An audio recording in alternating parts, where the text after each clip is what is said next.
देखो next topic हम लोग का है calculation of centre of mass for continuous body.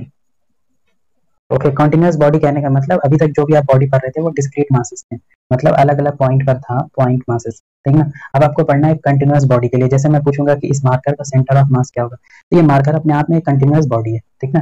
Continuous in the sense कि इसमें में जो हर पॉइंट को जो है, हर पॉइंट मासेस को कंटिन्यूअसली ऐड करके ये मार्कर को बनाया गया। तो इसका सेंटर ऑफ मास जो है वो कहाँ पर होगा, ये आपको इस टाइप के क्वेश्चन को हम लोग सॉल्व करेंगे।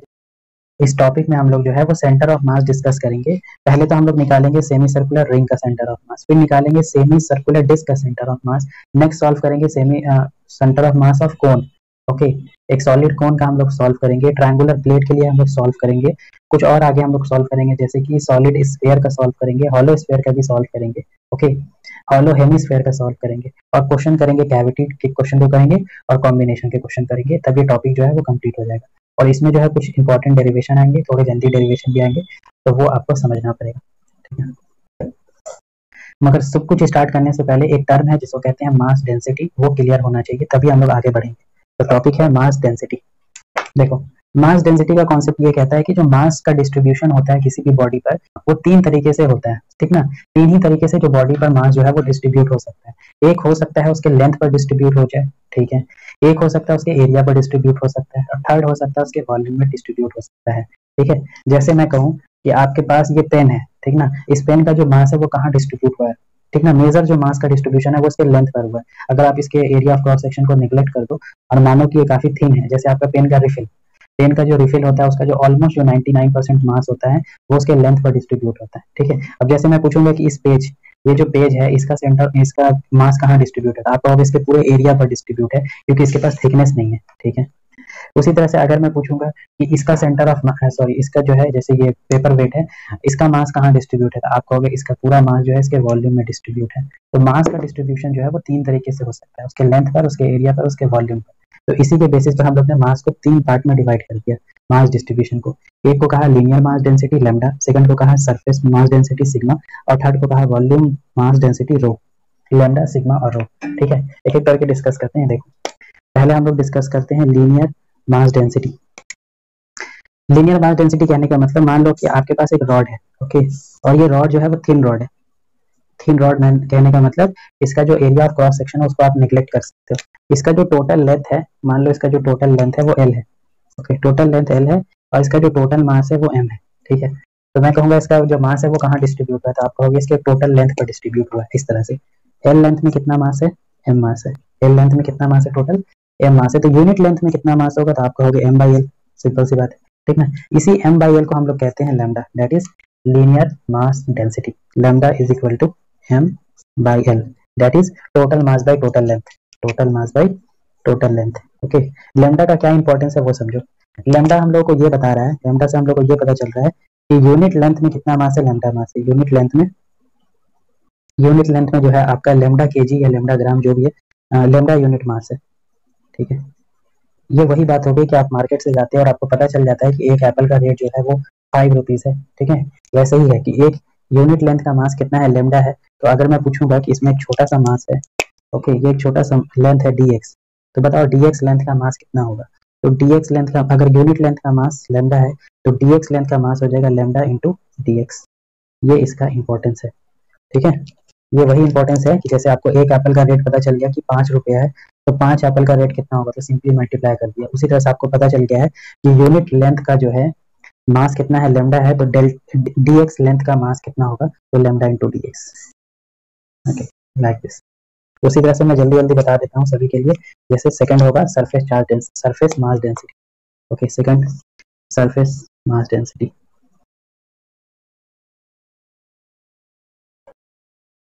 सरफेस मास डेंसिटी को सिग्मा से रिप्रेजेंट करते हैं। इसके कहने का मतलब ये होता है कि मान लो आपके पास एक प्लेट है, ओके, क्या है, प्लेट। प्लेट नहीं होगा तो शीट होगा, शीट, शीट नहीं होगा तो लैमिना वर्ड लिखेंगे, ओके, लाइक दिस। तो जो शीट है, लैमिना है, इसका जो टोटल मास जो है वो उसके पूरे एरिया पर डिस्ट्रीब्यूट है, इस तरह से, ठीक है। अगर मैं कहूँ कि इसका टोटल एरिया ए है, इसका टोटल एरिया ए है और टोटल मास एम है, तो ए एरिया में कितना मास है, एम, तो यूनिट एरिया में कितना मास होगा, एम बाई एल। तो एम बाई एल को हम लोग किससे रिप्रेजेंट करते हैं, सिग्मा से रिप्रेजेंट करते हैं, ठीक है। तो सिग्मा हो गया आपका surface mass density, surface mass density. Sigma का मीनिंग क्या हो गया कि यूनिट एरिया का मास कितना है, सिग्मा है। तो अगर मैं इसमें एक छोटा सा एरिया कंसिडर करूँ, छोटा सा एरिया डी ए, तो डी ए का मास कितना हो जाएगा, तो simply D A into sigma कर दो, डी ए इंटू सिग्मा, इसी को मैं नाम दे देता हूँ DM. Okay, DM means small mass, like this. Last इसमें कर लेते हैं, थर्ड हो जाएगा volume mass density, third.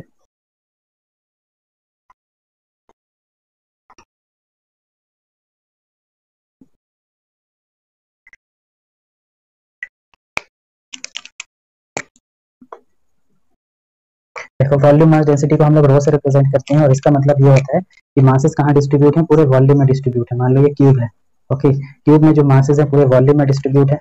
Okay, solid cube है, काफी भरा हुआ क्यूब है, ये सॉलिड क्यूब है। तो मास जो है वो पूरे वॉल्यूम में डिस्ट्रीब्यूट है, इसका टोटल मास मान लो m है।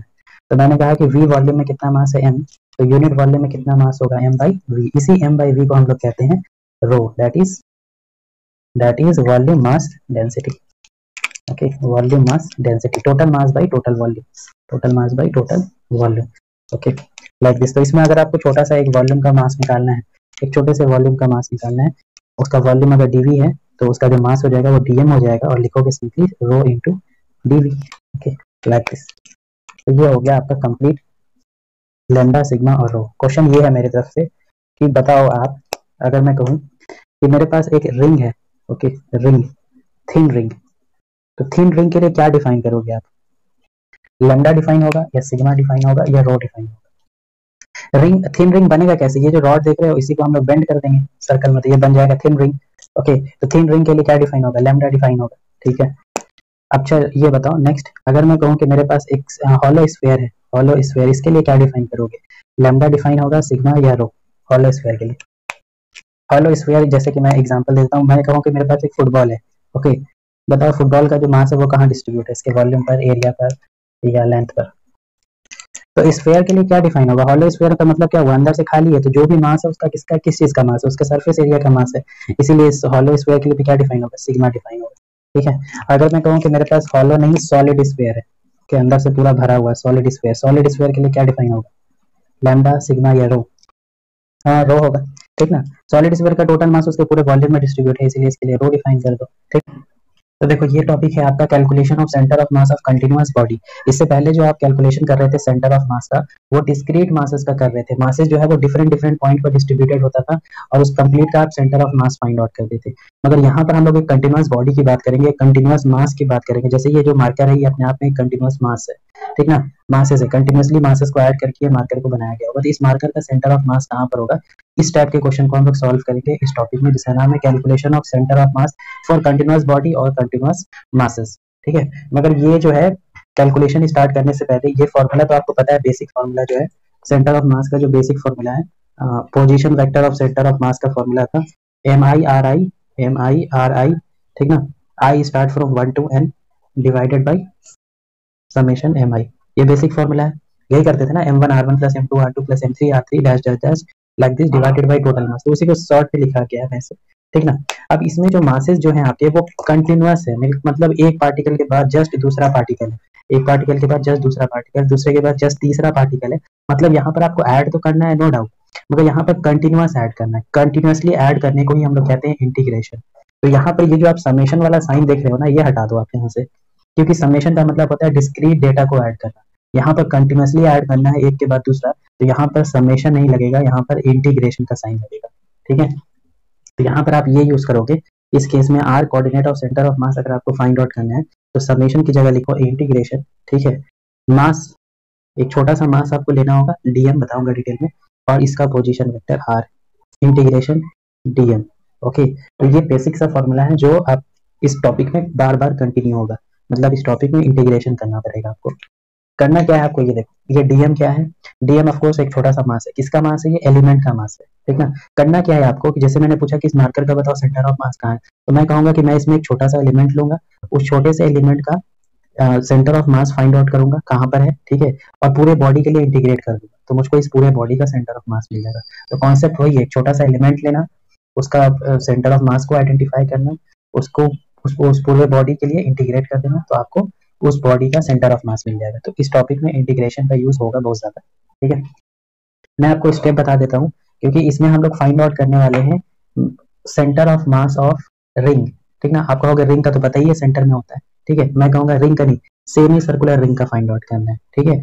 फिर मैं कहूंगा centre of mass of disc, तो आप कहोगे डिस्क का पता है सेंटर पर होता है। मैं कहूंगा सेमी सर्कुलर डिस्क का बताओ कहाँ होता है, सेमी हेमी स्फेयर बताओ कहाँ होता है, सेमी हॉलो स्फेयर का कहाँ होता है, सेमी सॉलिड स्फेयर का कहाँ होता है, कोन का कहाँ होता है, ट्रायंगुलर प्लेट का कहाँ होता है, ठीक ना। इन सबका हम लोग डेरिवेशन करेंगे, ठीक ना, और फाइंड आउट करेंगे कि इनका सेंटर ऑफ मास कहाँ होता है। ओके, मगर इन सब के डेरिवेशन में एक चीज कॉमन होगा, ये 5 स्टेप जो हर डेरिवेशन में रिपीट होगा। ये 5 स्टेप क्या है वो समझो पहले, ठीक। ये टोटल 5 स्टेप है जो हर डेरिवेशन में रिपीट होगा, ठीक है।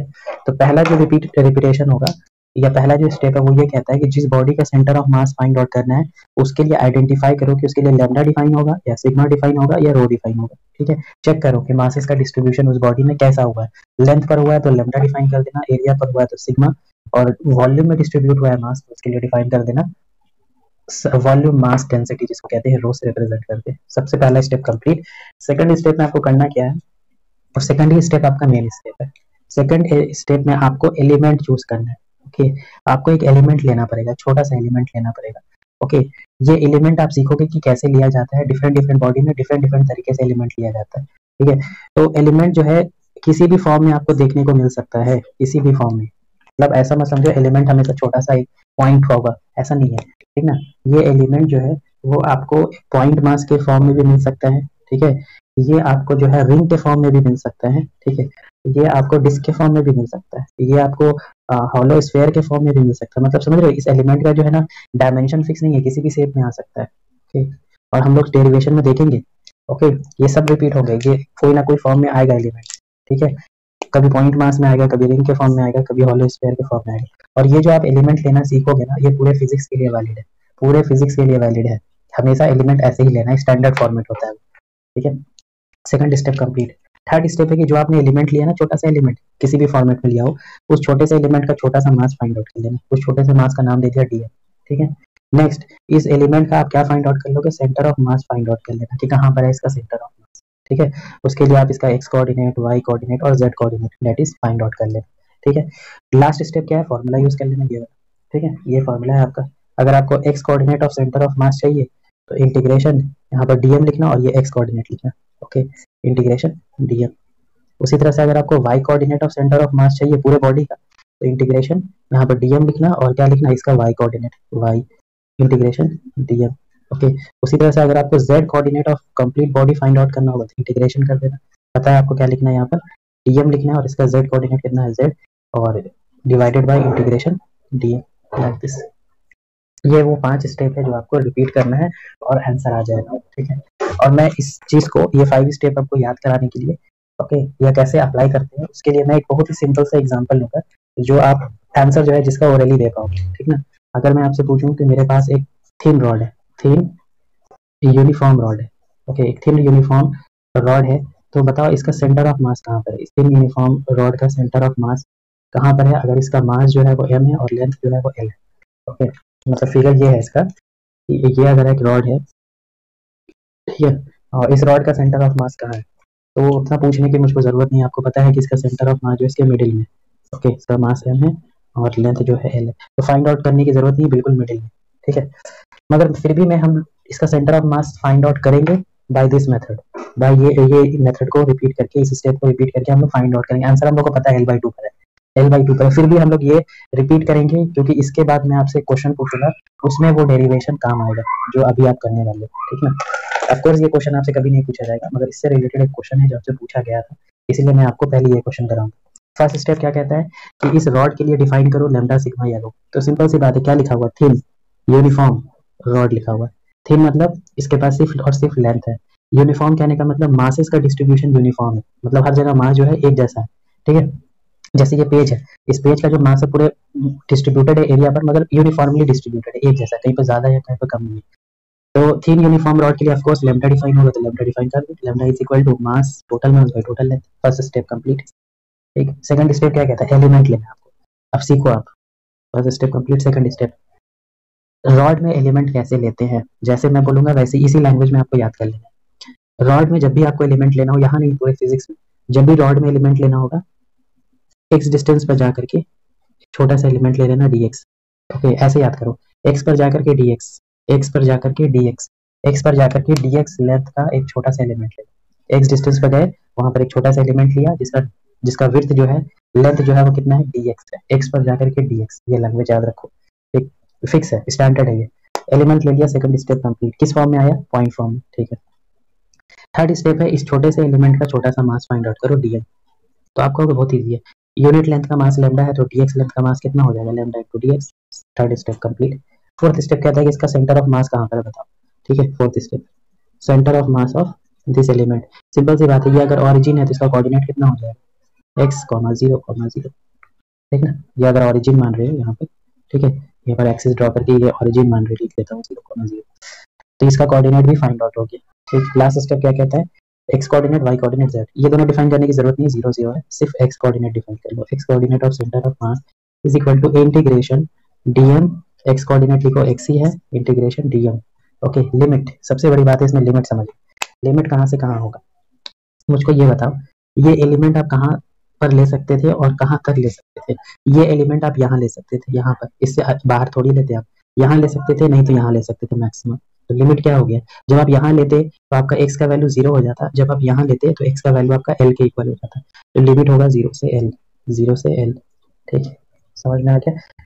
ठीक है, आगे बढ़ते हैं, dm का वैल्यू जो है वो है लैम्डा dx, आगे लिखो लैम्डा dx, और ये x, इंटीग्रेशन dm का वैल्यू है lambda dx, integration 0 to l, 0 to l, lambda को बाहर कर दो आप, ओके, और x dx, ओके, यहाँ भी लैम्डा बाहर हो जाएगा, इंटीग्रेशन dx, x dx का लैम्डा से लैम्डा ये कैंसिल हो गया, ठीक है, तो यहाँ फॉर्मूला हो जाएगा x स्क्वायर बाई 2 इंटीग्रेशन, और dx का इंटीग्रेशन x, लिमिट पुट करो 0 से l, 0 से l, ओके, सॉल्व करोगे तो यहाँ पर आ जाएगा l स्क्वायर, ओके, 2 बाहर कर लिया, इंटीग्रेशन l स्क्वायर बाई 2, नीचे से हो जाएगा l, l से l कैंसिल, l बाई 2, देखो आ गया ना, ये हम लोग को पता था कि l बाई 2 आंसर है, ठीक है।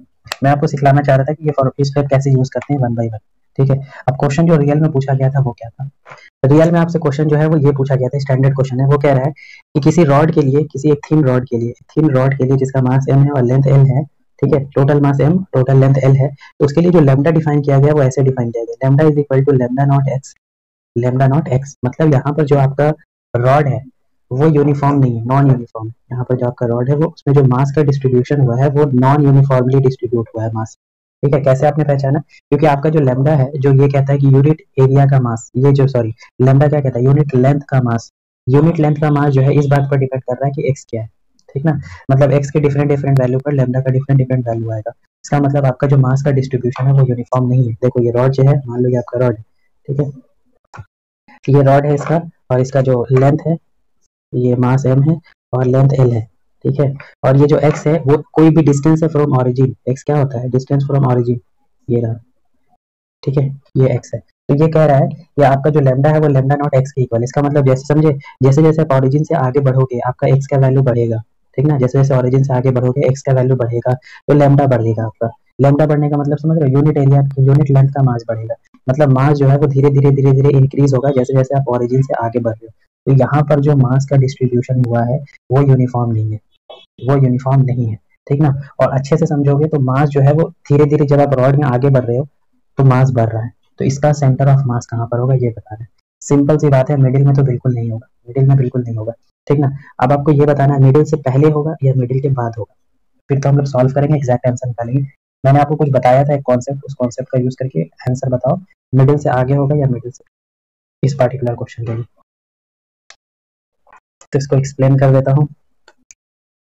जैसे जैसे आप ऑरिजिन से आगे बढ़ोगे x का वैल्यू इंक्रीज होगा तो लैम्डा का वैल्यू इंक्रीज होगा, इसका मतलब जैसे जैसे आप रॉड से आगे जा रहे हो आपका जो है मास इंक्रीज हो रहा है, तो मैंने आपको बताया था centre of mass shift toward heavier masses, तो जहाँ हेवियर मासेस शिफ्ट होगा वहीं पर सेंटर ऑफ मास भी शिफ्ट हो जाएगा, मतलब इसका आंसर मिडिल में नहीं है, मिडिल से थोड़ा सा आगे है, कितना है वो एग्जैक्ट निकालने के लिए 5 स्टेप जो मैंने आपको बताया उसको रिपीट करो, ठीक ना। पहला स्टेप क्या कहता है, इसके लिए लैम्डा सिग्मा या रो डिफाइन करो, डिफाइन करने की जरूरत नहीं, ऑलरेडी डिफाइन है, पहला स्टेप कंप्लीट है, lambda is equal to lambda naught X, बस स्टेप कंप्लीट। सेकंड स्टेप कहता है एलिमेंट लो, वो रॉड में आपको पता है एलिमेंट कैसे लेते हैं, एक्स पर जाकर के छोटा सा एलिमेंट ले लेते हैं dx लेंथ का, second step complete. Third step कहता है इस छोटे से एलिमेंट का छोटा सा मास dl निकालो, बहुत ही आसान है, यूनिट लेंथ का मास लैम्डा है तो dx लेंथ का मास कितना होगा, लैम्डा इंटू dx, आप चाहो तो इसको ऐसे भी लिख सकते हो lambda naught dx, third step complete. Fourth step ये कहता है कि छोटे से एलिमेंट का सेंटर ऑफ मास कहाँ पर है बताओ। तो इसका सेंटर ऑफ मास ओरिजिन से x डिस्टेंस पर है 0,0, ठीक। Fourth step complete. Five step ये कहता है फॉर्मूला लिखो। एक्स कोऑर्डिनेट ही सिर्फ डिफाइन होगा, y और z तो 0 0। फॉर्मूला है dm into x coordinate integration dm। Limit पता है आपको, 0 से लेकर के l तक होगा, 0 से l तक, 0 से l तक, ठीक है। dm का वैल्यू आप यहाँ से लिखोगे इक्वेशन फर्स्ट से। लेमडा नॉट को पहले ही बाहर कर दो, इंटीग्रेशन x यहाँ लिखो और dx को यहाँ लिखो। ओके ओके ओके ओके, एक x और है एक्स स्क्वायर, ठीक है। समझ में आया। लेमडा नॉट यहाँ पर छूट गया, लेमडा का वैल्यू, सॉरी, लेमडा का यहाँ पर वैल्यू था lambda naught x, lambda naught x, ठीक है, एक्स छूट गया था। यहाँ पर ये वैल्यू पुट करोगे तो लेमडा नॉट एक्स dx और एक पहले से ये वाला x है तो एक्स स्क्वायर हो जाएगा, ठीक। Integration lambda naught x dx, ठीक है। तो ज्यादा कुछ चेंज नहीं हुआ डेरिवेशन में। इससे पहले जो डेरिवेशन कर रहे थे वहां पर x dx था और यहाँ पर सिर्फ dx था, यहाँ एक्स स्क्वायर हो गया, यहाँ x हो गया, ठीक। आगे बढ़ो, लेमडा नॉट से लेमडा नॉट कैंसिल, ठीक है। इसको कैंसिल मत कर देना, dx से dx और x से एक्स स्क्वायर और इंटीग्रेशन से इंटीग्रेशन, ऐसा नहीं होता है, ठीक है, ना तो पता होगा। चलो एक्स स्क्वायर का हो जाएगा एक्स क्यूब बाई 3, 0 से l, और यहाँ पर हो जाएगा एक्स स्क्वायर बाई 2, 0 से l। इतना पता है कि आंसर l बाई 2 से ज़्यादा आना चाहिए, देख लेते हैं यहाँ पर। यहाँ हो जाएगा l क्यूब बाई 3 और नीचे हो जाएगा l स्क्वायर बाई 2। इसको लिखो l cube by 3 into 2l square. देखो कितना आया, ये l स्क्वायर से ये कैंसिल, आंसर आया 2l बाई 3, 0.66l। मतलब सिंपल सी बात है, 0.5 से ज़्यादा है, ग्रेटर दैन 0.5, मिडिल में नहीं है, मिडिल से थोड़ा सा आ गया, और यही हम लोग एक्सपेक्ट भी कर रहे थे। अगर आप इसमें एक क्वेश्चन देखना चाहोगे तो इस टॉपिक पर अगर आप क्वेश्चन देखना चाहोगे तो एस.सी. वर्मा का जो है क्वेश्चन है, क्वेश्चन नंबर 3, ओके। उसमें ज़्यादा कुछ नहीं है, लैम्डा का वैल्यू जो है वो a प्लस बी एक्स लिया गया है, ओके। a प्लस लैम्डा का value a plus B X लिया गया है और कहा गया कि a और b जो है वो कांस्टेंट है। तो बताओ रॉड का सेंटर ऑफ मास कहाँ पर, ओके। ये क्वेश्चन आप ट्राई करोगे। नेक्स्ट हम लोग को सॉल्व करना है centre of mass of thin uniform semi circular ring. मतलब थिन भी है, यूनिफॉर्म भी है और सेमी सर्कुलर रिंग है। अगर ये कंप्लीट रिंग होता है तो क्वेश्चन पूछने की जरूरत नहीं होती, इसके मिडिल में होता है, मगर ये सेमी सर्कुलर है, ठीक ना। सेमी सर्कुलर है, थिन है और यूनिफॉर्म है, ठीक है। इसका रेडियस जो है वो r है और कंप्लीट मास जो है वो m है। इसका centre of mass find out करना है, तो ये मैंने ड्रॉ कर दिया, ये मैंने एक्सिस भी ड्रॉ कर दिया, इस तरह से एक्सिस भी ड्रॉ कर लिया। आपको बताना है इसका सेंटर ऑफ मास कहाँ पर, ठीक है। तो सॉल्व करते वही 5 स्टेप फिर से रिपीट होगा। पहला स्टेप था इस रिंग के लिए क्या डिफाइन होगा, लैम्डा डिफाइन होगा, सिग्मा डिफाइन होगा या रो डिफाइन होगा। तो पहचानने का बहुत इजी तरीका है, देख लो मास का डिस्ट्रीब्यूशन कहाँ पर हुआ है, लेंथ पर हुआ है कि एरिया पर या वॉल्यूम पर, बताओ किस पर हुआ है मास का डिस्ट्रीब्यूशन। तो इसका जो मास का डिस्ट्रीब्यूशन है वो लेंथ पर डिफाइन हुआ है, तो लेंथ पर डिफाइन मतलब लेमडा डिफाइन होगा। लेमडा का मतलब होता है total mass upon total length. Total मास तो m है मगर इसका टोटल लेंथ कितना है, 2 पाई r कंप्लीट होता है, इसका हाफ कर दो पाई r, ओके। इक्वेशन फर्स्ट, ठीक है, लेमडा सॉल्व। सेकंड स्टेप जो सबसे इंपॉर्टेंट स्टेप होता है, जिसमें आप सीखते हो कि एलिमेंट कैसे लेते हैं, और वो एलिमेंट सीखते जो हो वो पूरे फिजिक्स के लिए वैलिड है। जैसे आपने रॉड में क्या सीखा, x पर जाकर के dx, तो इसमें आप क्या सीखोगे वो भी याद रखना है। जिस लैंग्वेज में मैं कहूंगा वही लैंग्वेज में याद रखोगे, भूलोगे नहीं। इसमें आपको एलिमेंट लेना है, ऐसे देखो, थीटा पर जाकर के डी थीटा, थीटा पर जाना है पहले, थीटा एंगल पर, उसके बाद एक छोटा सा एलिमेंट लेना है डी थीटा, ओके। यहाँ पर एक छोटा सा लेंथ आपको मिलेगा dx, ओके, या डी आर जो आप मान लो, ठीक है। तो यहाँ पर आपको एलिमेंट ले लेना है, थीटा पर जाकर के डी थीटा, थीटा पर जाकर के डी थीटा का एक एलिमेंट लेना है जिसका लेंथ कितना है dx। Second step complete. Third step क्या कहता है, इस छोटे से एलिमेंट का छोटा सा मास निकालो dm, ओके। निकालना बहुत ही आसान है, यूनिट लेंथ का मास अगर लेमडा है तो dx लेंथ का मास हो जाएगा लेमडा इंटू dx। मगर हम लोग को एक फॉर्मूला पता है, theta is equal to L by R का फॉर्मूला पता है, ये फॉर्मूला पता है ना, theta is equal to L by, ये रेडियस कितना है आर है ना, आर, ठीक ना। तो इसका मतलब dx की जगह लिखा जाता है आर डी थीटा, तो इसको ऐसे लिखो लेमडा आर डी थीटा। और सॉल्व कर लेते हैं इसको एडवांस में। लेमडा का वैल्यू यहाँ पुट कर दो, M by pi R, R D theta, ठीक है। आर से ये आर कैंसिल, ये आ जाएगा M by pi D theta, ये हो गया DM, equation 2। Third step complete, third step complete. Fourth step है इस एलिमेंट का COM निकालो, इस एलिमेंट का COM निकालो। आप कहोगे इसका एलिमेंट, इसका COM इसको मिडिल में होगा, इसके बीच में होगा, ठीक ना। ये इतना छोटा एलिमेंट है ना कि मान लो इसका जो कोऑर्डिनेट आप लिखना भी चाहोगे तो यहाँ पे एक ट्रायंगल बना करके लिख सकते हो, ये इसका x कोऑर्डिनेट हो जाएगा, ये इसका y कोऑर्डिनेट हो जाएगा। यहाँ पर है ना सेंटर ऑफ मास इसका, यहाँ पे कोऑर्डिनेट कितना हो गया, ये x और ये y, और ये रेडियस कितना है r है, ये एंगल कितना है थीटा है, तो y क्या हो गया, y यहाँ पर क्या लिखोगे, थीटा के सामने वाला साइड क्या होता है r साइन थीटा होता है, थीटा के साथ वाला साइड क्या होता है r cos थीटा। चलो ये स्टेप भी कंप्लीट। फोर्थ स्टेप, इसका x कोऑर्डिनेट है r cos थीटा, इसका y कोऑर्डिनेट है r sin theta, z coordinate 0। Fourth step complete. 5 step. पांचवा स्टेप है इंटीग्रेशन, दैट इज फॉर्मूला। ठीक है, 5 स्टेप रिपीट करते हैं। x coordinate of centre of mass is equal to integration dm, x coordinate integration dm। Okay, लिख देता हूँ। वैसे आप पहले इसका लिमिट बता दो, कहाँ से कहाँ तक लिमिट होगा। ठीक है, तो लिमिट भी देखना बहुत ही आसान है। ये एलिमेंट आप कहाँ ले सकते थे, यहाँ ले सकते थे मिनिमम, और मैक्सिमम कहाँ ले सकते थे, यहाँ पर। ठीक है, जब आप यहाँ पर लेते तो ये थीटा कितना हो जाता, 0 डिग्री नीचे आ जाता ना एलिमेंट, 0 हो जाता। ये एलिमेंट को घुमा करके यहाँ ले जाते तो ये घूम करके इधर हो जाता, मतलब 180। लिमिट हो जाएगा 0 से पाई, 0 से पाई, 0 से 180 पाई। ठीक है, डीएम का वैल्यू जो है, डीएम का वैल्यू है m by pi, m by pi D theta. और ये x कोऑर्डिनेट, x कोऑर्डिनेट कितना है यहाँ देख लो, r cos theta, r cos theta. Integration dm, dm का वैल्यू क्या है, यहाँ इक्वेशन 2 से देखो, m by pi D theta. मैं आपको बता दूं इसका आंसर 0 आएगा, बिना सॉल्व किए भी इसको बताया जा सकता है कि आंसर 0 होगा। मैं डायरेक्ट कैसे बता पा रहा हूँ, क्योंकि मुझको इससे रिलेटेड एक बात पता है जो मैं आपको सॉल्व करने के बाद बताऊंगा कि मुझको कैसे पता था कि इसका आंसर 0 आएगा। ठीक है, देखो चलो सॉल्व कर लेते हैं। m बाई पाई कॉमन करके बाहर निकाल लो, कैंसिल भी कर दो। ओके, r यहाँ पर बच जाएगा, लिख देता हूँ मैं, r यहाँ बाहर हो गया। Integration cos theta D theta, integration D theta. ये r cos थीटा का इंटीग्रेशन होता है sin theta, sin theta. Okay, D theta का इंटीग्रेशन होता है थीटा, 0 से पाई, 0 से पाई। लिमिट पुट करो, sin पाई का वैल्यू, sin पाई 0 होता है, माइनस sin 0 भी 0 होता है, by pi minus 0, answer is 0। ठीक है, मुझको ये पता था कि ये 0 आएगा, सॉल्व करने की जरूरत नहीं थी। क्यों पता था, देखो कॉन्सेप्ट ये कहता है कि ये जो बॉडी आप देख रहे हो, दो एक्सिस में आपको दिख रहा होगा, एक्स एक्सिस और वाई एक्सिस। ये जो बॉडी है कंप्लीट, ठीक ना, ये वाई एक्सिस के अबाउट सिमेट्रिक है, वाई एक्सिस के अबाउट सिमेट्रिक है। देखो वाई एक्सिस के अबाउट ये 2 इक्वल पार्ट्स में डिवाइड हो गया, हाफ पार्ट इधर है, हाफ पार्ट इधर है। तो ये जो बॉडी है ये वाई एक्सिस के अबाउट सिमेट्रिक है, और जिस एक्सिस के अबाउट सिमेट्रिक होता है ना, उसी पर सेंटर ऑफ मास लाई करता है। जिस एक्सिस के अबाउट बॉडी जो है वो सिमेट्रिक होता है, जैसे इस केस में वाई एक्सिस के अबाउट सिमेट्रिक है, सेंटर ऑफ मास कहाँ लाई करेगा, वाई एक्सिस पर ही लाई करेगा। बाकी सब एक्सिस पर 0 हो जाएगा, x पर 0 हो जाएगा, z पर भी 0 हो जाएगा। इसलिए मैंने यहाँ पर डायरेक्ट कह दिया था कि आंसर 0 आएगा, प्रूफ कर दिया 0 है। ठीक है, तो क्या सीखा आपने, ये मैं लास्ट में लिख देता हूँ। ठीक ना, पहले हम लोग y कोऑर्डिनेट निकाल लेते हैं। सीखा आपने, जिस एक्सिस के अबाउट सिमेट्रिक होगा, सेंटर ऑफ मास उसी एक्सिस पर लाई करेगा, बाकी सब पर 0 हो जाएगा। ठीक, अब देखो इसका z कोऑर्डिनेट अगर आपको फाइंड आउट करना होगा तो ज्यादा चेंज नहीं करना है, सब कुछ सेम जाएगा, बस यहाँ पर cos थीटा है ना, यहाँ पर sin थीटा आ जाएगा। ठीक ना, करके देख लेना, तो यहीं से स्टार्ट करना। यहाँ पर cos थीटा की जगह sin थीटा लिख देता हूँ, थोड़ा टाइम बचाता हूँ।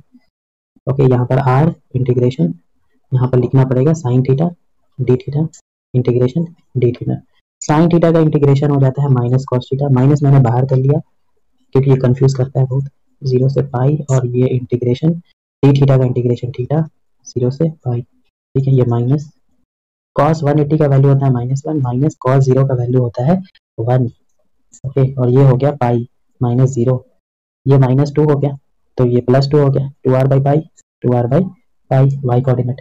ठीक है, और z कोऑर्डिनेट तो पता ही है 0।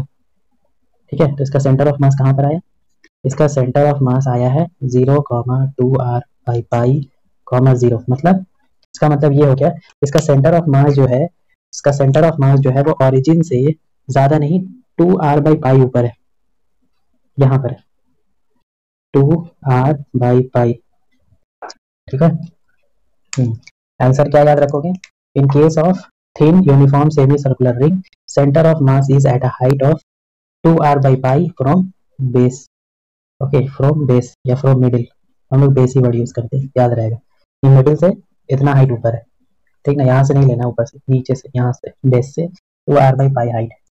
ठीक है, पॉइंट क्या है कि अगर बॉडी जिस एक्सिस के अबाउट सिमेट्रिक होता है, ठीक ना, उसी एक्सिस पर सेंटर ऑफ मास लाई करता है। क्वेश्चन ये कह रहा है आपसे कि इसका सेंटर ऑफ मास बताओ, ये क्या है, रिंग का 1/4 पार्ट है, रिंग का क्वार्टर पार्ट है, 1/4 पार्ट है। अगर इस क्वार्टर पार्ट का मास m है और इसका रेडियस r है, तो बताओ इसका सेंटर ऑफ मास कहाँ पर, हाँ, तो ये आपका थिन रिंग है, इसके लिए भी क्या डिफाइन करेंगे, फर्स्ट स्टेप था लैम्डा डिफाइन करेंगे ऑफ कोर्स। लैम्डा था total mass upon total length, total मास कितना है m, और अकॉर्डिंग टू क्वेश्चन इसका जो लेंथ है वो निकालना पड़ेगा। 2 बाई मतलब 2 बाई आर का ये 1/4 है, that is pi R by 2 है। ओके, इसका मतलब लैम्डा का वैल्यू हो गया 2m/पाई, 2m/पाई आर। ओके, इक्वेशन फर्स्ट मान लो। एलिमेंट लेना आपको पता है कि एलिमेंट कैसे लेते हैं रिंग में, ज्यादा कुछ नहीं, थीटा पर जाना है आपको और डी थीटा लेते हैं एक एलिमेंट ले लेना है।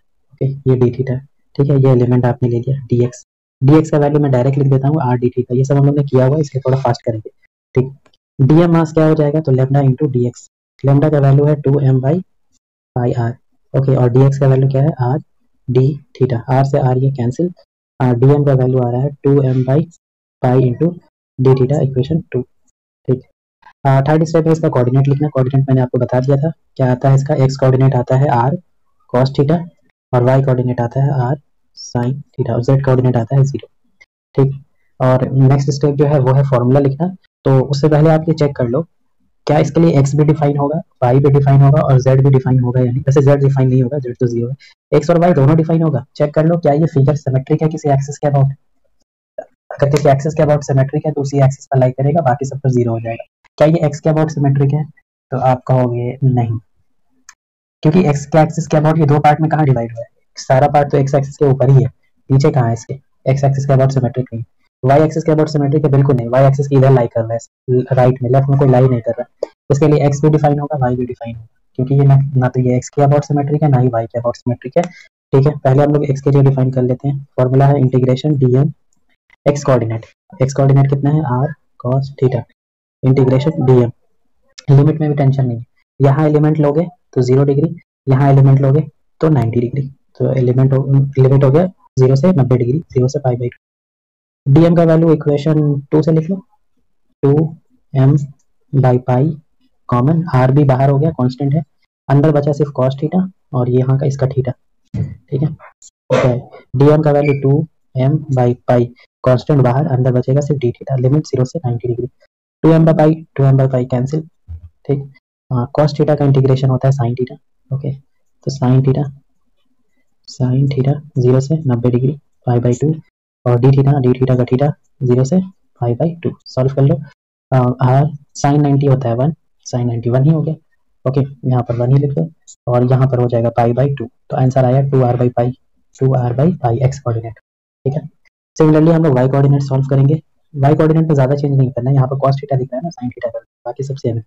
ओके, तो इसीलिए मैं यहीं से स्टार्ट करूंगा सीधा, डायरेक्ट यहीं से। ठीक है, इंटीग्रेशन कॉस की जगह मैं लिख दूंगा यहाँ पर sine theta, okay, D theta, integration D theta, sine theta का होता है माइनस कॉस थीटा, माइनस मैंने बाहर कर लिया, लिमिट पुट करूंगा 0 से पाई बाई 2, डी थीटा का होता है थीटा, लिमिट पुट करूंगा 0 से पाई बाई 2, माइनस बाहर है, कॉस 90 का वैल्यू होता है 0 और कॉस 0 का वैल्यू होता है 1। ओके, उसी तरह से ये हो जाएगा pi by 2 minus 0, minus minus plus R, और नीचे बचा पाई बाई 2। आंसर इसका भी सेम आया 2r/पाई, इसका भी यही था 2r/पाई। तो फाइनल आंसर इसका सेंटर ऑफ मास का हो गया 2r/पाई, 2r/पाई, 0 इज द आंसर। इसका सेंटर ऑफ मास जो है ना 2r/पाई पर है, मतलब यहाँ से थोड़ा सा आगे, और वाई में भी थोड़ा सा ऊपर, मतलब यहाँ कहीं पर होगा, सी वाई।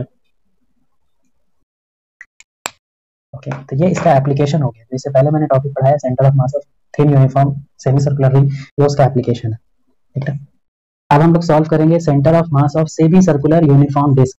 यूनिफॉर्म डिस्क कहने का मतलब ये हो गया कि आपका ये जो डिस्क है इस पर जो मास का डिस्ट्रीब्यूशन हुआ है बिल्कुल यूनिफॉर्म डिस्ट्रीब्यूशन हुआ है, एक जैसा मास है हर पॉइंट पर। ठीक है, इसका सेंटर ऑफ मास आपको फाइंड आउट करना है। अब मैंने एक्सिस ड्रॉ कर दिया, ये एक्स एक्सिस है और ये वाई एक्सिस है, इसका टोटल मास जो है वो m है और इसका जो रेडियस है वो r है। ठीक है, इसका centre of mass find out करने के लिए फिर से हम लोग वही 5 स्टेप जो है वो रिपीट करेंगे और आंसर आ जाएगा। फर्स्ट स्टेप कहता था कि बॉडी के लिए डिफाइन करो लैम्डा, सिग्मा या रो। तो फिलहाल इसमें जो मास का डिस्ट्रीब्यूशन हुआ है वो पूरे एरिया पर डिस्ट्रीब्यूट हुआ है, डिस्क के पास क्या होता है, एरिया होता है, तो इसका मतलब इसके लिए आप डिफाइन करने वाले हो सिग्मा। तो फर्स्ट स्टेप है इसका सिग्मा डिफाइन कर दो। सिग्मा का फॉर्मूला क्या होता है, total mass upon total area, total mass according to question m दिया हुआ है, टोटल एरिया इसका होता है पाई r स्क्वायर बाई 2 को आप ऊपर लिख दो। ठीक ना, इसको मान लो equation first step complete. Second step क्या कहता है कि इसमें एलिमेंट लो। ठीक ना, अब एलिमेंट लेना मैं आपको 1 बाई 1 सिखा रहा हूँ। पैसे रॉड में लेते हैं, रॉड में कैसे लिया था, एक्स पर जाकर के dx, रिंग में कैसे लिया था, थीटा पर जाकर के डी थीटा, इसमें कैसे एलिमेंट लेते हैं वो देख लो। इसमें आपको एलिमेंट ऐसे लेना, आर डिस्टेंस पर जाकर के थोड़ा आर डिस्टेंस पर चले जाओ और यहाँ पर एक डी आर थिकनेस का एक रिंग ले लो। ओके, ये डी आर थिकनेस का एक, इस तरह से आपको आर डिस्टेंस पर जाना है और डी आर थिकनेस का आपको एक रिंग ले लेना है। यहाँ पर जो थिकनेस है इसका, ये डी आर थिकनेस है। ओके, और ये जो एलिमेंट है वो किस फॉर्म में आपको मिलेगा, रिंग के फॉर्म में मिलेगा, सेमी सर्कुलर रिंग के फॉर्म में मिलेगा। ठीक है, तो सेकंड स्टेप क्या हो गया, कंप्लीट। थर्ड स्टेप क्या कहता है कि इस एलिमेंट का जो है आप मास निकालो।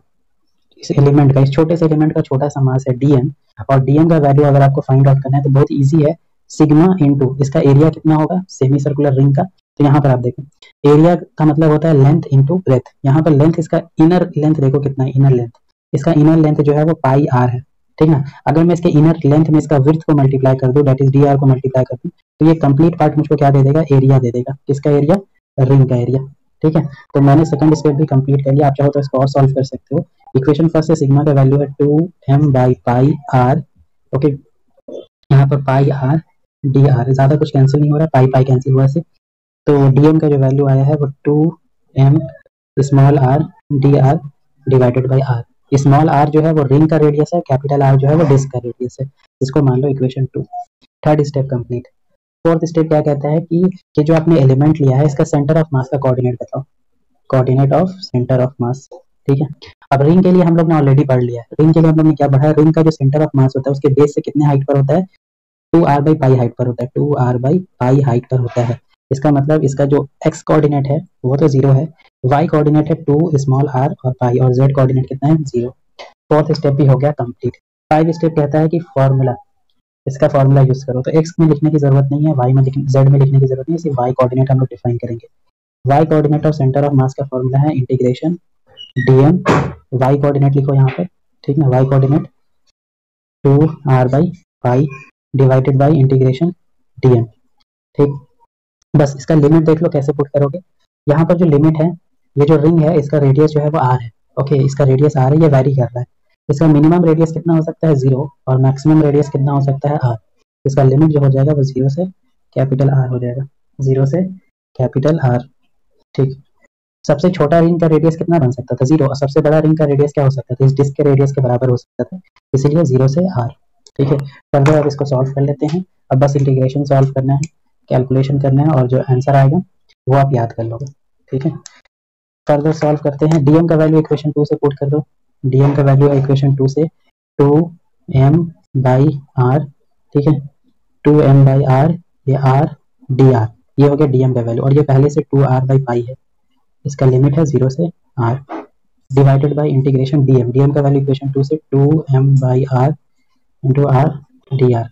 जो कांस्टेंट टर्म है उसको बाहर कर दो, 2 constant, m constant, r constant, फिर ये भी 2 कांस्टेंट है, ये पाई कांस्टेंट है। ठीक है, अंदर बच जाएगा integration r square D R. Okay, नीचे है 2 constant, m constant, r constant, integration r D R. ठीक है, 2m r cancel, 2m r cancel, ऊपर बच गया सिर्फ 2 by pi.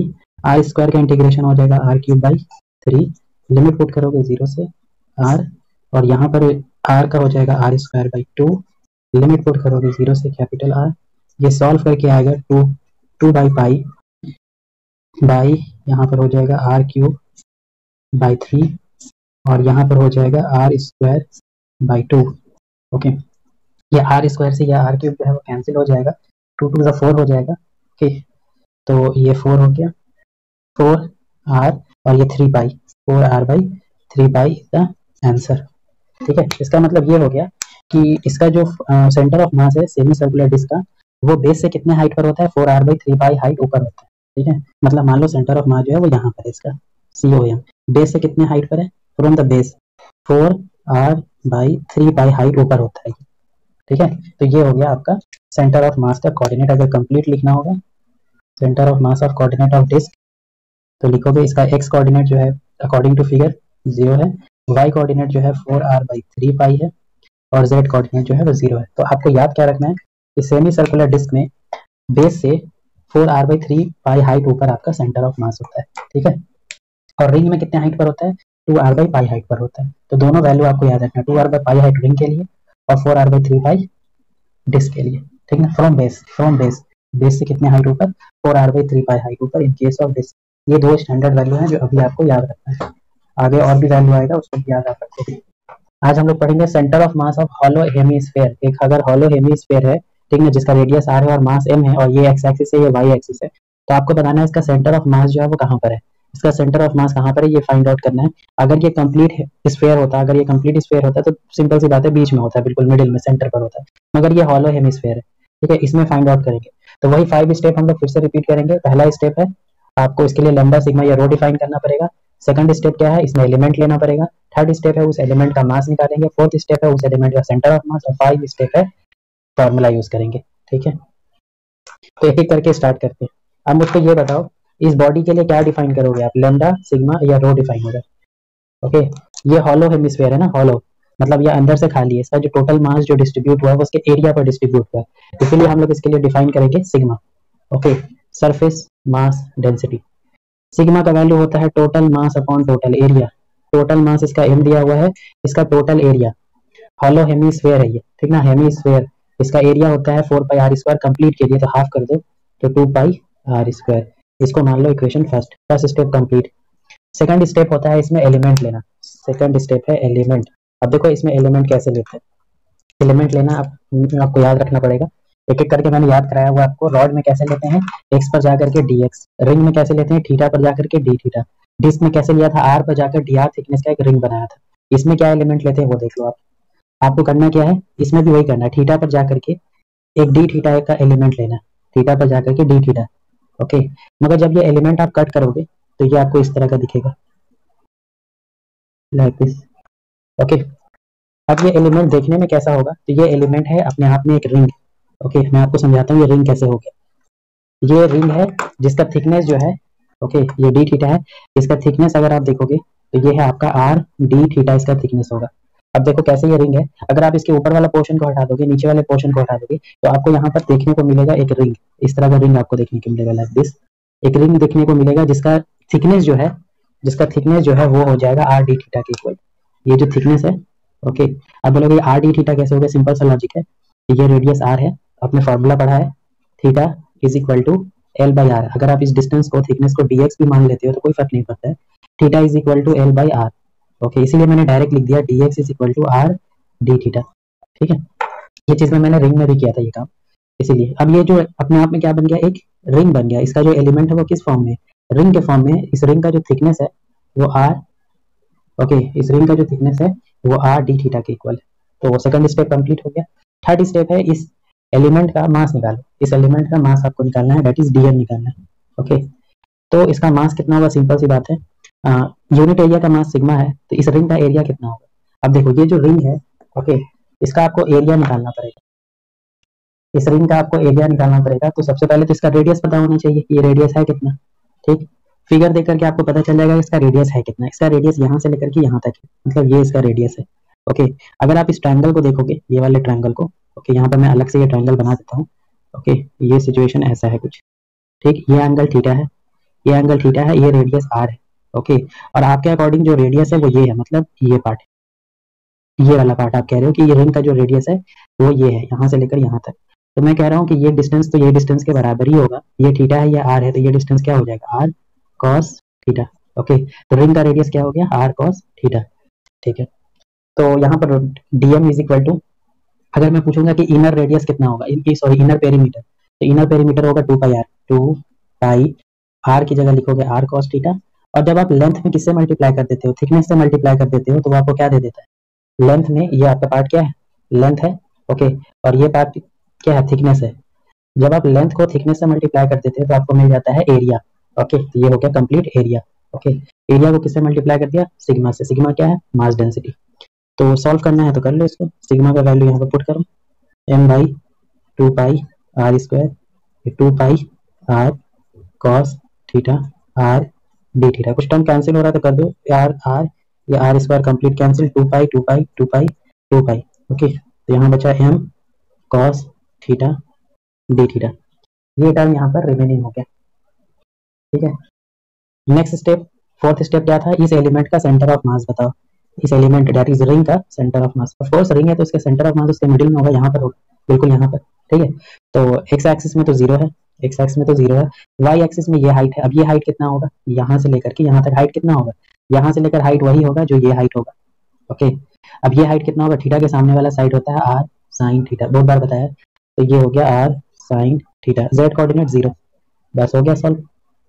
X coordinate define नहीं करेंगे, जेड कोऑर्डिनेट डिफाइन नहीं करेंगे, सीधा काम पर आते हैं y coordinate. Y coordinate of centre of mass का फॉर्मूला है इंटीग्रेशन डीएम, वाई कोऑर्डिनेट लिखो r sine theta, integration dm, integration DM. Limit आपको लेना है, लिमिट पर यहाँ ध्यान दो, लिमिट आप ले सकते हो, ये रिंग जो है नीचे भी बन सकता था यहाँ पर भी, और मैक्सिमम यहाँ पर भी बन सकता था। थीटा देखो, थीटा जो है इसका वेरी करेगा 0 से लेकर के π/2 तक। अब बोलोगे 0 से 90 कैसे हो गया, तो देखो 0 से लेकर 180 क्यों नहीं हुआ, ठीक ना, 0 से लेकर 180 इसलिए नहीं हुआ, देखो जब आप ये वाला रिंग का पार्ट ले रहे हो ना यहाँ पर, तो ये वाला ऑलरेडी इंक्लूड हो जा रहा है यहाँ पर, ये पार्ट जब आप ले रहे हो ना रिंग का ये पार्ट, तो यहाँ पर ऑलरेडी ये पार्ट भी इंक्लूड हो जा रहा है। इसका मतलब जब आप यहाँ से यहाँ तक जाओगे तो ये यहाँ से लेकर यहाँ तक ऑलरेडी इंक्लूड हो जाएगा पीछे वाला पार्ट, इसीलिए 0 से सिर्फ 90 जाने की जरूरत है, 180 जाने की जरूरत नहीं है, 0 से 90। ठीक है, डीएम का वैल्यू इक्वेशन 2 से पुट कर दो, डीएम का वैल्यू है m, okay m cos theta, okay m cos theta, और पहले से है यहाँ पर एक डी थीटा, डी थीटा बाद में लिखेंगे, पहले r साइन थीटा लिख देते हैं, फिर डी थीटा लिखते हैं और ये इंटीग्रेशन लगाते हैं, और डीएम की जगह लिखते हैं m cos theta D theta, integration जो कांस्टेंट है उसको बाहर करो, m कांस्टेंट है, कैपिटल R कांस्टेंट है, integration sine theta cos theta D theta, okay divided by m बाहर करो cos थीटा, और यहाँ पर हो गया डी थीटा, m से m क्या हो गया, कैंसिल हो गया। अच्छा ये इंटीग्रेशन करना थोड़ा सा डिफिकल्ट है क्योंकि sine theta into cos theta है, ठीक है। यहाँ पर हम लोग एक फॉर्मूला यूज करने वाले हैं, आपको पता होगा कई बार बताया प्रोजेक्टाइल मोशन में भी, साइन 2 थीटा का formula 2 sine theta into cos theta, okay 2 sine theta into cos theta इसका फॉर्मूला होता है। तो फिलहाल यहाँ पर 2 तो है नहीं, तो मैं 2 अपने आप से दे देता हूँ और 2 से डिवाइड भी कर देता हूँ। अब 2 sine theta into cos theta हो गया साइन 2 थीटा, ओके यहाँ पर कंटिन्यू कर रहे हैं r/2, ओके ये इंटीग्रेशन हो जाएगा sine 2 theta, okay integration cos theta D theta, okay sine 2 theta का इंटीग्रेशन, साइन 2 थीटा का इंटीग्रेशन हो जाएगा माइनस, ओके साइन थीटा का होता है माइनस cos 2 थीटा, ओके और 2 थीटा का फिर इंटीग्रेशन 2 थीटा ये चेन रूल से करते हैं हम लोग, इस इंटीग्रेशन में 2 से डिवाइड भी कर देना है आपको, ठीक ना, इस 2 से आपको डिवाइड भी कर देना है। लिमिट पुट करो 0 से लेकर के π/2, 0 से π/2, नीचे इंटीग्रेशन cos थीटा का होता है साइन थीटा, इंटीग्रेशन 0 से लेकर के π/2, ओके इस तरह से आगे बढ़ रहे हैं हम लोग, ओके यहाँ पर हो जाएगा माइनस r/4, ठीक है। तो मैं थोड़ा यहाँ पर डायरेक्ट करने वाला हूँ कैलकुलेशन, थोड़ा सा स्टेप कम कर रहा हूँ, यहाँ पर हो जाएगा माइनस r/4 cos 2 थीटा, यहाँ पर π/2 पुट करोगे cos 80 हो जाएगा, ठीक ना, cos 180 का वैल्यू होता है -1 और cos 0 का वैल्यू होता है -1, तो यहाँ पर ये हो जाएगा -2, यहाँ पर जो डायरेक्ट आएगा वो -2 और माइनस माइनस हो जाएगा प्लस, ठीक ना, कैलकुलेशन खुद से भी कर सकते हो यहाँ पर, तो ये प्लस हो जाएगा, तो यहाँ पर बचेगा 2r, ओके बाई 2 2 4, और नीचे में साइन 91 होता है, साइन 0 1 होता है, नीचे में सिर्फ बचेगा 1, ओके तो ये यहाँ से कैंसिल हो जाएगा, आंसर आएगा r/2। बहुत ही इजी सा रिजल्ट है, कैलकुलेशन लेंथी था मगर रिजल्ट बहुत ही इजी है। सिंपली ये कह रहा है कि centre of mass of hollow hemisphere इस बेस से लेकर के सिंपली r/2 हाइट पर है, कुछ टेंशन ही नहीं है, यहाँ पर है सेंटर ऑफ मास, जो रेडियस है ना रेडियस के हाफ डिस्टेंस पर है, बेस से कितना ऊपर जाना है r/2 हाइट, ऊपर चले जाओ वहाँ पर सेंटर ऑफ मास मिल जाएगा, ठीक है। तो इस तरह से हम लोग ने centre of mass of hollow hemisphere complete कर लिया। देखो नेक्स्ट हम लोगों का है centre of mass of solid hemisphere, solid hemisphere का centre of mass find out करना। अगर ये कंप्लीट स्फीयर होता तब तो सेंटर में आता नो डाउट, मगर यहाँ पर है ये सॉलिड हेमिस्फीयर है, हाफ है, इसका सेंटर ऑफ मास आपको फाइंड आउट करना है। ये मैंने हॉलो सॉलिड हेमिस्फीयर ले लिया जिसका रेडियस r है, टोटल मास m है, ये एक्सिस मैंने ड्रॉ कर लिया x एक्सिस और y एक्सिस, ठीक है। स्टेप फिर से वही होगा, वो 5 स्टेप फिर से रिपीट करेंगे। पहला स्टेप है इसके लिए डिफाइन करो लैम्डा सिग्मा या रो, तो क्योंकि यहाँ पर ये सॉलिड है तो पूरे वॉल्यूम में मास का डिस्ट्रीब्यूशन है, तो इसीलिए हम लोग इसमें डिफाइन करने वाले हैं rho, okay that is volume mass density, total mass upon total volume. Sphere का वॉल्यूम होता है 4/3 पाई r क्यूब, क्योंकि ये हाफ है तो इसका होगा 2/3 पाई r क्यूब, 3 को ऊपर भेज दो 3/2 m by pi r cube, ये हो गया equation first step complete. Second step है एलिमेंट लेना जो कि बहुत इंपॉर्टेंट है, ओके। अब देखो मैं इस क्वेश्चन को सॉल्व करूंगा दो मेथड, ठीक है, दो मेथड से सॉल्व करूंगा। मैं अगर रिकमेंड करूंगा ये फर्स्ट वाला मेथड, क्योंकि ये थोड़ा सा स्टैंडर्ड मेथड है और ये रीजन बताऊंगा क्यों स्टैंडर्ड है जब सेकंड कंप्लीट करूंगा तब। फर्स्ट मेथड में करना क्या है, एलिमेंट कैसे लेना है उसी पर मेन है, ठीक है। एलिमेंट इसमें थोड़ा इस तरह से लेना है। एलिमेंट लेने के लिए आप पहले तो आर डिस्टेंस पर जाओगे, स्मॉल आर डिस्टेंस पर जाओगे और यहाँ पर बनाओगे एक हॉलो हेमिस्फीयर, ओके। मतलब आर डिस्टेंस पर जाना है, आर डिस्टेंस पर जाकर के डी आर थिकनेस का एक हॉलो हेमिस्फीयर बनाना है आपको। इमेजिन करो बस, ओके। फिगर 2D है, इमेजिन करो 3D में। क्या एलिमेंट लिया आपने, आर पर जाकर के डी आर थिकनेस का एक हॉलो हेमिस्फीयर ले लिया, ठीक है। हॉलो हेमिस्फीयर ले लिया, second step complete. Third step है इस एलिमेंट का मास निकालो। DM is equal to rho into, अब इस हॉलो हेमिस्फीयर का क्या निकालना पड़ेगा, पहले वॉल्यूम निकालना पड़ेगा, ओके। वॉल्यूम निकालना, देखो थोड़ा सा इसमें वर्क करना पड़ेगा। वॉल्यूम होता है area into thickness, area into thickness.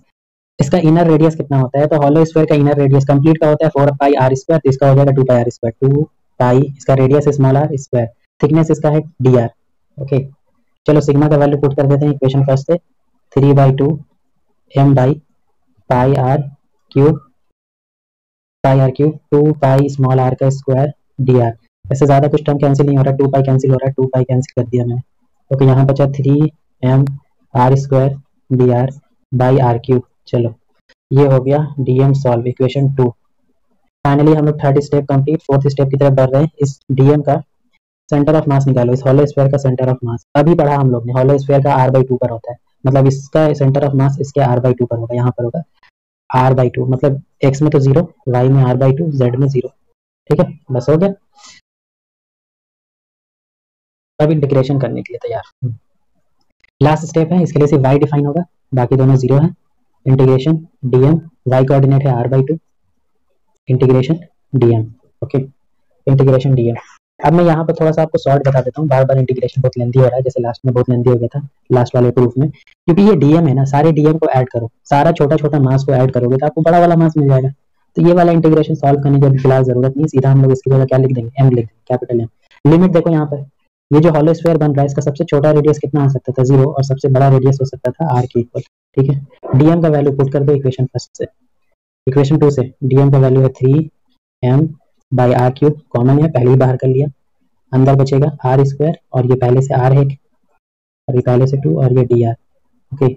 और जैसे मैंने कहा था इसका इंटीग्रेशन सीधा हम लोग ले देंगे कैपिटल एम, ओके। थोड़ा सा टाइम बच गया हम लोग का, एम से एम ये कैंसिल हो गया, ओके। 3 बाई आर क्यूब, यहाँ पर 2 आ जाएगा, यहाँ पर अंदर बचेगा R cube D R, limit 0 से आर, ओके। 3/2 आर क्यूब, यहाँ पर बचेगा आर का पावर 4/4, लिमिट 0 से आर, लाइक दिस।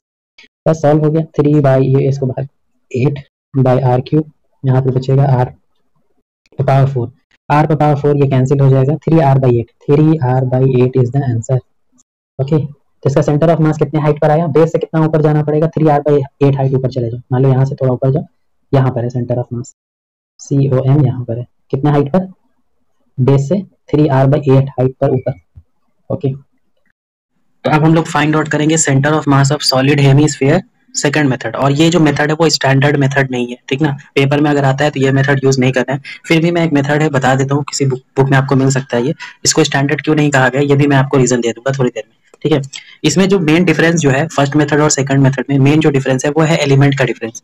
एलिमेंट आप कैसे लेते हो इसमें डिफरेंस है। फर्स्ट मेथड में आपने एलिमेंट लिया था, फर्स्ट मेथड में आपने एलिमेंट लिया था आर डिस्टेंस पर जाकर के डी आर थिकनेस का एक हॉलो हेमिस्फीयर लिया था। इसमें एलिमेंट आप क्या लोगे वो देख लो, इसमें आपको एलिमेंट लेना है वाई डिस्टेंस पर जाकर के डी वाई थिकनेस का, देखो यहाँ से आप बेस से वाई डिस्टेंस आप ऊपर जाओ, वाई डिस्टेंस ऊपर जाकर के डी वाई थिकनेस, ओके।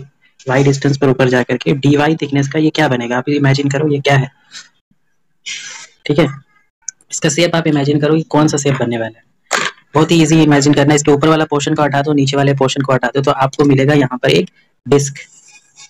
चलो वो मेथड रिपीट कर लेते हैं। सबसे पहले इसके लिए रो डिफाइन कर लेते हैं, total mass upon total volume. इसका टोटल वॉल्यूम हो जाएगा, total volume 2/3 pi are cube, that is 3m/2 pi are cube, equation first, ठीक है। सेकंड स्टेप होता था एलिमेंट, ऑलरेडी कंप्लीट हो चुका है। थर्ड स्टेप था इस एलिमेंट का मास निकालना, डीएम, ओके। मान लो इस डिस्क का जो मास है वो डीएम है, ठीक है। मगर यहाँ पर प्रॉब्लम है कि डिस्क का जो एरिया होता है वो ऑफकोर्स पाई आर स्क्वायर होगा। ओके, पाई आर स्क्वायर होगा, इसका वॉल्यूम निकालना पड़ेगा आपको। इसका एरिया पाई आर स्क्वायर होगा।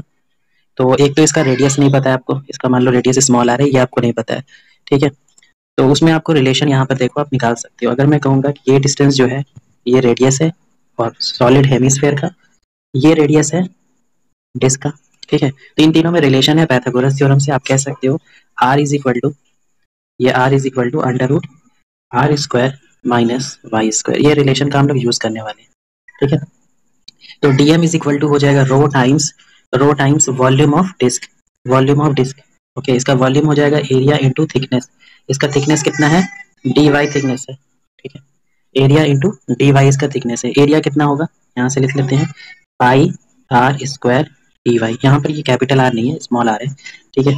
और आर का वैल्यू यहाँ से लिखेंगे, स्क्वायर करोगे रूट हट जाएगा, और रो का वैल्यू इक्वेशन फर्स्ट से लिखेंगे 3m/2 pi are cube pi are square की जगह हो जाएगा r square minus Y square D y. Okay, pi इसमें यहाँ पर कैंसिल हो रहा है, ज़्यादा कुछ टर्म तो कैंसिल नहीं हुआ। यहाँ बचा 3/2 m by R cube R square minus Y square D Y, ठीक है। अब इसमें नेक्स्ट स्टेप होता था कि ये जो आपने एलिमेंट लिया है इसका सेंटर ऑफ मास का कोऑर्डिनेट लिखना है। इसका सेंटर ऑफ मास का कोऑर्डिनेट, ये डिस्क है, इसका सेंटर ऑफ मास इसके मिडिल में होगा, मतलब यहाँ पर होगा। इसका कोऑर्डिनेट देखो 0, y, 0, यहीं पर है सेंटर ऑफ मास, ओरिजिन से y डिस्टेंस ऊपर। ओके, ये कोऑर्डिनेट भी हो गया। इसका मतलब ये हो गया कि इसके लिए सिर्फ क्या डिफाइन होने वाला है, y, ठीक है। y coordinate of centre of mass, integration dm into y coordinate y ही है, y इंटीग्रेशन dm। मैंने आपको लास्ट क्लास में ही बता दिया था कि डीएम का सॉल्व करने की जरूरत नहीं है, सारे डीएम को ऐड करोगे तो पूरा मास मिल जाएगा। और पूरा मास है कितना, अकॉर्डिंग टू क्वेश्चन m है। इसका इंटीग्रेशन सॉल्व करेंगे कि नहीं, सीधा क्या लिखेंगे, कैपिटल M लिख देंगे। लिमिट यहाँ देखो, ये जो डिस्क है, ये जो डिस्क है इसका रेडियस जो है वो चेंज हो रहा है। इसका रेडियस जैसे जैसे आप नीचे आओगे इसका रेडियस बढ़ता चला जाएगा। एक टाइम में इसका रेडियस जो है वो इसके रेडियस के बराबर हो जाएगा, और मिनिमम इसका रेडियस जब एलिमेंट यहाँ लोगे तो 0 होगा। तो 0 से लेकर के r तक, ठीक है, 0 से लेकर के r तक डीएम का वैल्यू ये रहा। इसको इक्वेशन थर्ड मान लो, पुट कर दो।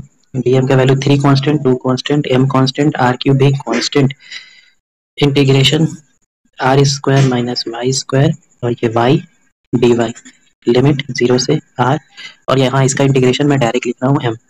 ये m से ये m क्या हो गया, कैंसिल, 3/2 r क्यूब, यहाँ पे इंटीग्रेशन हो जाएगा, पहले मल्टीप्लाई कर देता हूँ, r square y minus Y cube dy।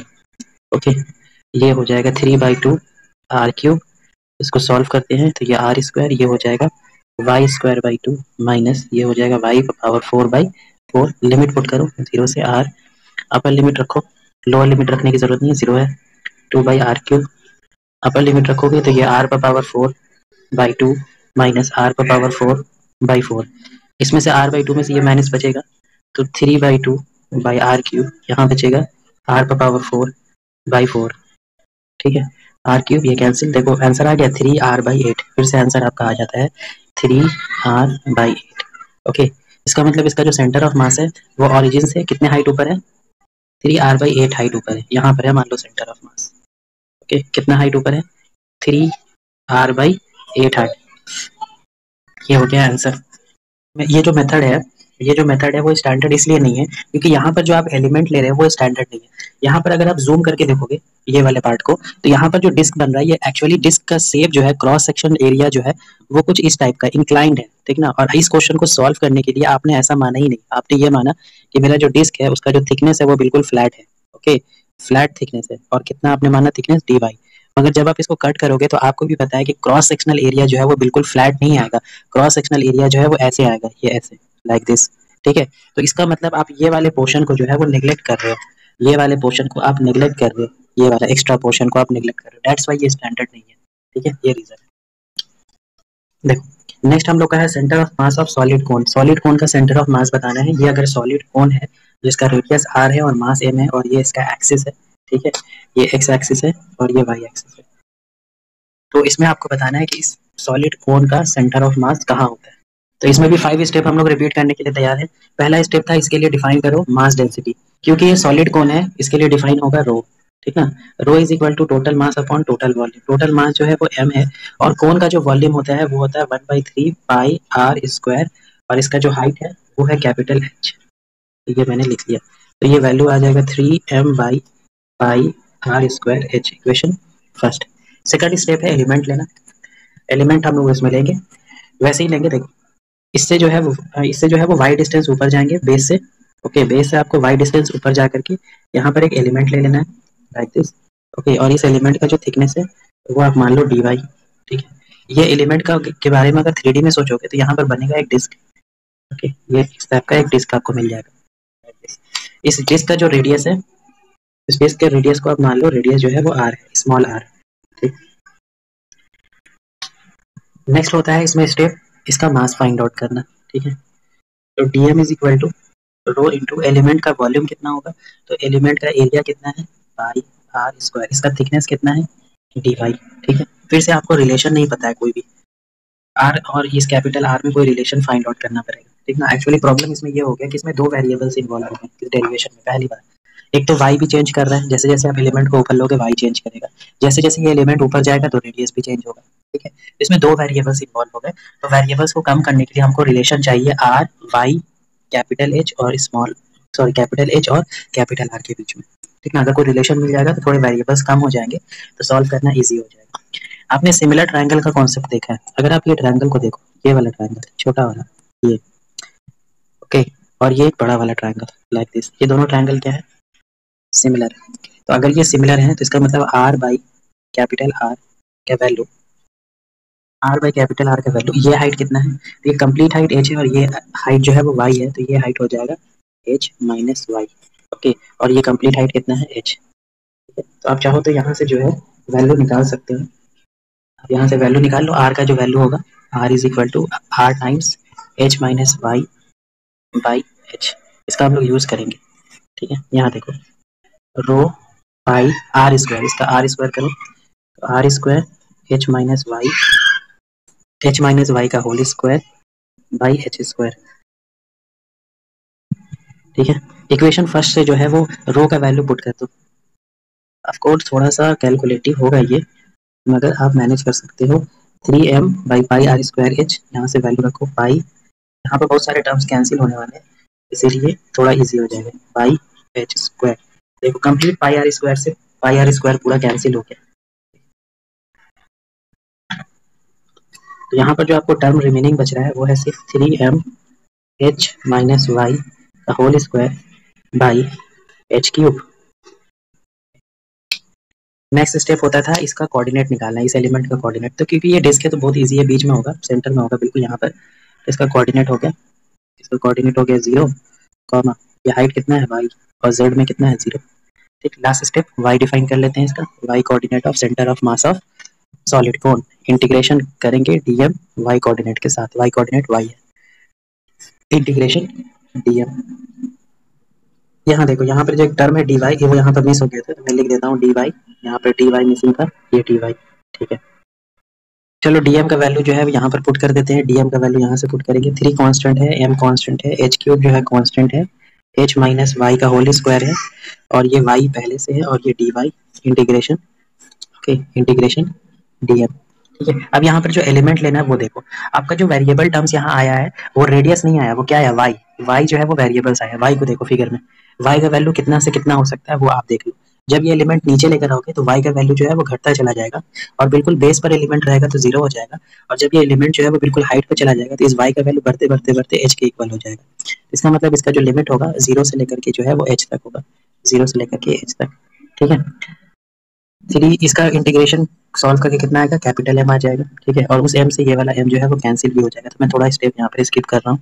3h, इसका इंटीग्रेशन सॉल्व करने से पहले इसको पहले सॉल्व करना पड़ेगा complete, h square plus Y square minus 2hy, okay, into Y dy, integration, ठीक है, 0 से h, यहाँ हो जाएगा 3/h, 3/h, ये इसको मल्टीप्लाई कर दो। अब थोड़ा सा मैं स्टेप स्किप कर रहा हूँ, h स्क्वायर, ये y का हो जाएगा y स्क्वायर बाई 2 प्लस ये y क्यूब होगा तो y क्यूब का हो जाएगा y का power 4/4 minus 2h, y square का हो जाएगा y क्यूब बाई 3, 0 से h, ठीक है 3/h, अपर लिमिट रखो h, तो यहाँ पर हो जाएगा h का पावर 4/2 प्लस यहाँ हो जाएगा h का पावर 4/4 माइनस यहाँ पर हो जाएगा 2h y का पावर 4/3, ठीक है। इसका जो एलसीएम आएगा वो 12 एलसीएम आएगा, ठीक है। कंप्लीट सॉल्व करो, देखो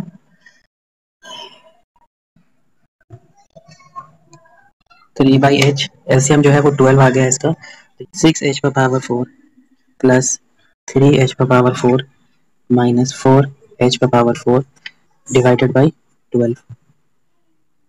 एक मिनट, यहाँ 4 नहीं होगा, यहाँ पर 8 होगा, ठीक। हाँ ये 3 से ये कैंसिल हो गया, ये 4 टाइम्स हो गया, ये 4 9 में से 1 या 8h, ठीक है। यहाँ पर देखो h क्यूब था, यहाँ पर इतना लेंथी डेरिवेशन है कुछ स्किप हो ही जाता है, यहाँ पर h क्यूब था, ठीक ना, ये h क्यूब यहाँ मिस हो गया था, h क्यूब यहाँ लिखा हुआ यहाँ छूट गया था, h क्यूब यहाँ पर h क्यूब, यहाँ पर बचा 1/h क्यूब, यहाँ बचेगा h पर पावर 4/4, ये कैंसिल हो गया, आंसर सिंपल सा आया h/4, ओके। तो h/4 फ्रॉम बेस, मतलब सेंटर ऑफ मास जो है वो बेस से h/4 हाइट ऊपर है, h/4 हाइट ऊपर है, यहाँ पर होगा अप्रोक्सीमेटली सेंटर ऑफ मास। देखो ये नेक्स्ट है आपका centre of mass of triangular plate. Triangular plate का आपको centre of mass find out करना है, सच दैट ये ट्रायंगुलर प्लेट है, इसका मास m है, इसका हाइट h है, इसका जो बेस है टोटल बेस 2a है, तो मैंने इसका हाफ बेस लिया है, दैट इज a, इसका एक्सिस है x एक्सिस y एक्सिस, ठीक है। क्योंकि ये ट्रायंगुलर प्लेट है तो फर्स्ट स्टेप कहता है लैम्डा, सिग्मा और रो डिफाइन करो। तो क्योंकि ये प्लेट है, लैमिना है, शीट है, इसके लिए क्या डिफाइन होगा, सिग्मा डिफाइन होगा, total mass upon total area, okay. Total mass, इसका एरिया हो जाएगा half into base into height, half, इसका जो बेस है वो 2a है और हाइट अकॉर्डिंग टू क्वेश्चन दिया हुआ है h है, तो ये कैंसिल हो गया, तो ये इसका रिजल्ट आया m/ah, ये इक्वेशन मान लो, इक्वेशन फर्स्ट, ठीक है। नेक्स्ट स्टेप होता है एलिमेंट लेना, तो देखो इसमें एलिमेंट कैसे लेते हैं, वैसे ही लेंगे जैसा कोन में लिया था, यहाँ से y डिस्टेंस ऊपर जाना है, ओके, y डिस्टेंस ऊपर जाकर के एक छोटा सा एलिमेंट ले लेना है, dy थिकनेस का एक एलिमेंट ले लेना। अब ये जो एलिमेंट है ये अपने आप में भी एक प्लेट होगा, क्योंकि ये सॉलिड नहीं है ना, सॉलिड बॉडी नहीं, कोन नहीं है जो इसमें डिस्क बनेगा, ठीक है। ये अपने आप में क्या बना, एक रेक्टेंगुलर प्लेट बना है, जिसका ये डिस्टेंस को आप मान लो x है। यहाँ पर एलिमेंट जो बना है वो कुछ इस टाइप का बना है, लाइक दिस, ठीक है। ये एलिमेंट बना है रेक्टेंगल शेप का, जिसका विड्थ जो है वो dy है और इसका जो लेंथ है यहाँ से यहाँ तक 2x है, ठीक है, आधा ये x है यहाँ पर, तो यहाँ पर ये 2x है, ये एलिमेंट है, ठीक है, लाइक दिस। तो इस एलिमेंट का मास हम लोग डिफाइन कर लेते हैं dm, ओके, इसका मास है dm हो जाएगा sigma into area of this rectangle, area इसका लेंथ इंटू ब्रेथ हो जाएगा, that is 2x into dy, okay, dx into dy। अब इसमें भी वही प्रॉब्लम, फिर से इसमें दो वेरिएबल्स इन्वॉल्व हो गए, जैसे जैसे ये एलिमेंट जो है वो आप चेंज करोगे, x का वैल्यू चेंज करेगा, y का वैल्यू चेंज करेगा, दो वेरिएबल है, इसको वन वेरिएबल में कन्वर्ट कर देते हैं, कैसे करेंगे, वही रिलेशन, ये वाला ट्रायंगल और इस बड़े वाले ट्रायंगल को सिमिलर प्रूफ कर दो, तो ये दो ट्रायंगल जो है वो क्या है, सिमिलर है, इसका मतलब x by a is equal to, ये हाइट हो जाएगा again h minus Y by ये टोटल हाइट कितना है h, तो यहाँ से एक काम करो, x का वैल्यू लिख लो, x is equal to a times h minus Y by h, okay, ये x का वैल्यू आ गया, यहाँ पुट कर दो x का वैल्यू, सिग्मा 2x की जगह लिखोगे a h minus Y by h और ये रहा dy, ये भी वैल्यू पुट कर दो यहाँ पर इक्वेशन फर्स्ट से, सिग्मा का value m by a h 2a h minus Y dy by h, ज़्यादा कुछ तो कैंसिल नहीं हुआ, सिर्फ a कैंसिल हुआ, 2m h minus Y dy by h, ये हो गया dm का वैल्यू, इक्वेशन 2। नेक्स्ट स्टेप होता है फोर्थ स्टेप, इसका कोऑर्डिनेट लिखना, तो सिंपल सी बात है, इसका सेंटर बीच में होगा, मतलब यहाँ पर होगा, तो बस इसका कोऑर्डिनेट लिख लिया हम लोग ने, x कोऑर्डिनेट 0, y कोऑर्डिनेट यहाँ पर है, दैट इज y, और z कोऑर्डिनेट 0, तो इसके लिए y कोऑर्डिनेट डिफाइन करो पूरे प्लेट के लिए, integration dm into y coordinate जो कि y के ही इक्वल है bye integration dm, okay. Limit देखो इसमें, जैसे जैसे आप एलिमेंट, इसमें कौन सा टर्म चेंज कर रहा है, y चेंज कर रहा है, y कितना चेंज कर सकता है, जब ये एलिमेंट बिल्कुल नीचे आ जाएगा तो 0 हो जाएगा, ये एलिमेंट बिल्कुल ऊपर चला जाएगा तो ये y का वैल्यू h के इक्वल हो जाएगा, तो 0 से लेकर के h तक, इसको सॉल्व करने की जरूरत नहीं है, सीधा हम लोग लिखेंगे m, ठीक है। dm का वैल्यू इक्वेशन 2 से लिखो, 2 constant m constant H constant. ये सब हम लोग ने कोन में किया हुआ, इसलिए मैं थोड़ा फास्ट बता रहा हूँ। Okay, M integration H minus Y, और ये वाई, ये डी वाई, दोनों 0 से h बाई एम। अभी से एम से ये M cancel, 2 by H is equal to, इसको इससे मल्टीप्लाई कर दो, H Y minus Y square D Y. Integration solve करो तो ये हो जाएगा H Y square by minus Y cube by 3, integration 0 से h। लिमिट पुट करो तो लिमिट पुट करने पर ये हो जाएगा h cube by 2 minus h cube by 3, LCM 6 आएगा, 2h, ये हो जाएगा 3h cube minus 2h cube divided by 6। हाँ, तो ये हो जाएगा 3h क्यूब, तो यहाँ पर बच जाएगा h क्यूब और नीचे हो जाएगा 3h, यहाँ पर h स्क्वायर होगा, देखो मिस हो गया यहाँ पर h मिस हो, ये रहा h और h मल्टीप्लाई होकर h स्क्वायर होगा, यहाँ पर मिस हो गया h square h square h square h square h square h square. Lengthy derivation है, कुछ ना कुछ स्किप हो ही जाता है, ठीक है। तो ये आंसर आया h/3, h/3 is the answer. मतलब ट्रायंगुलर प्लेट में जो सेंटर ऑफ मास होता है बेस से कितने हाइट पर होता है, h/3 हाइट ऊपर होता है। ओके, और कोन में कितना था, h/4 था, इसमें कितना है, h/3 फ्रॉम बेस। ओके, तो ये इसका कंक्लूजन है फाइनल। कोन का होता है h/4, ट्रायंगुलर प्लेट का h/3, हॉलो हेमिस्फीयर का r/2, सॉलिड हेमिस्फीयर का होता है 3r/8, सेमी सर्कुलर रिंग का होता है आपका 2r/π, और सेमी सर्कुलर डिस्क का होता है 4r/3π। ओके।